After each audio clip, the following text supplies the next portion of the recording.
In this video, we will be guiding you on how to use the viral I'm From Rice toner and how it can boost the effectiveness of your other skincare products.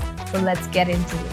Step 1. Start by cleansing your face with a gentle cleanser and pat it dry. Step 2. Take the I'm From Rice toner and shake well to mix water and emulsion layers. Step 3. Apply a few drops into a cotton pad or your palm and pat it on your face and neck for better absorption. It is suitable for both AM and PM routines. Step 4. Apply a moisturizer suited for your skin type and gently massage it on your face and neck. This also ensures that the hydration stays locked in. Step 5. In the AM routine, follow it up with a good sunscreen to lock in the hydration and to protect your skin from the sun. Pro tip, you can layer the toner for extra hydration. After adding the first layer of your toner, pat your face gently until fully absorbed. Next, repeat the same by adding a few drops of the I'm From Rice toner on your palm or a cotton pad and gently pat it on your face until it's fully absorbed. You can layer your toner up to 7 times if you have a really dry or dehydrated skin. The results are amazing. When to use, you can apply the rice toner in your morning routine and in your nighttime routine.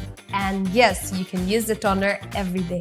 The I'm From Rice toner offers a good number of benefits and we will be listing top 4 benefits. It brightens the skin tone, deeply hydrates your skin, it evens out skin tone, and it promotes soft and smooth skin. Now, if you want to know what skincare products you can pair with the I'm From Rice toner, we will have a link to the guide posted below in the description for you to check out. Thanks for watching this video. I hope you found this video helpful. Please like, share, and subscribe to our channel.